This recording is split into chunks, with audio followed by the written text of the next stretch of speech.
Hi, hello, kumusta ka? Guys, ito na guys ang maraming nag-request sa atin ito guys. Itong ating version ng ubi cheese puto cake. Okay? Kung napanood niyo ang ating unang video sa ating puto cake, ito ay may 2.9 million views. Dito guys, pandagdag sa inyong pangnegosyo ito. Napakadaling gawin. No need na mag-oven pa. Steam lang guys, napakadali. Sundan nyo lang ating mga procedure at ang ating mga tamang sukat natin mga ingredients dyan. Sundan yung mabutihan, napaka low cost pero ang sarap nito guys. Masubukan nyo. Wala kayong masasabi dito kung inyo itong matry dahil ang ating mga ingredients nabibili lang sa mga palengke. O ang ating ube flavor naman dyan, flavored dyan. Okay? Meron din, pwede rin yung powder na ube, pwede rin. Andyan ang ating, hindi na ako gumagamit yan guys ng kulay kasi flavorful naman siya.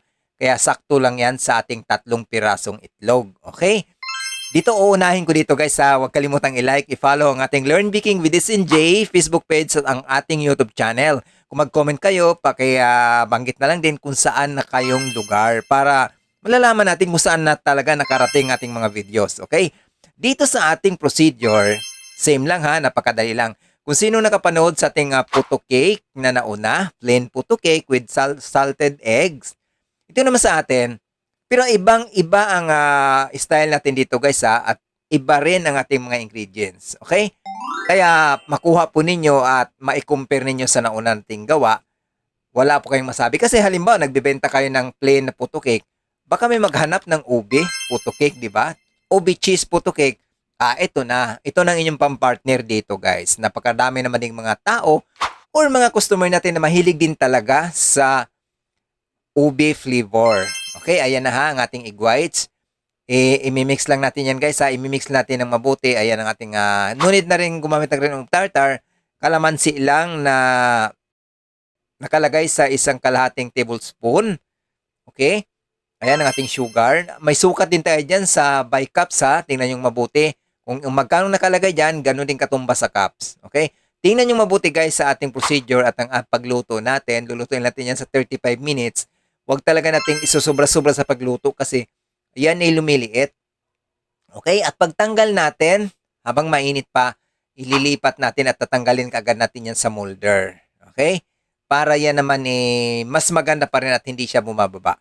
May makita nyo naman ang outcome natin mamaya. Ayan. Pag ganyan na ang ating egg whites, abay, ihalo nyo na yan sa dahan-dahan ng paghalo. Hati-hati lang muna. Okay?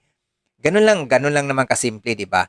Ayan ang ating ube. Kung titingnan nyo dyan, dahil sa picture, magkaiba naman ang color ng ating phone.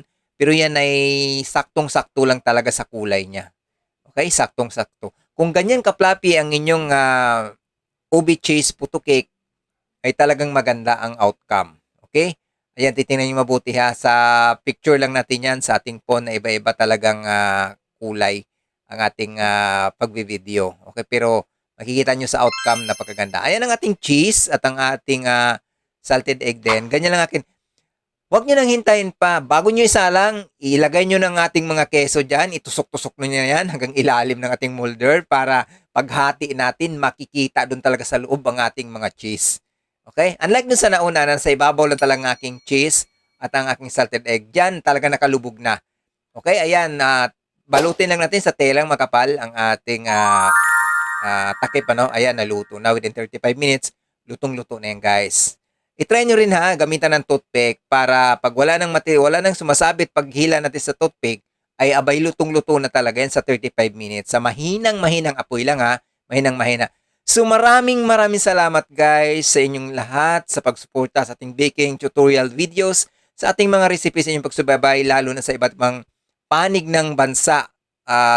Luzon, Visayas and Mindanao at sa Qatar, Kuwait, Dubai, Saudi Arabia, especially sa US, Texas, Australia. Ayan, napakalambot ang ating puto cake. Okay, ang ating full of recipes. So guys, good luck kung sino mo makakagawa. Happy baking!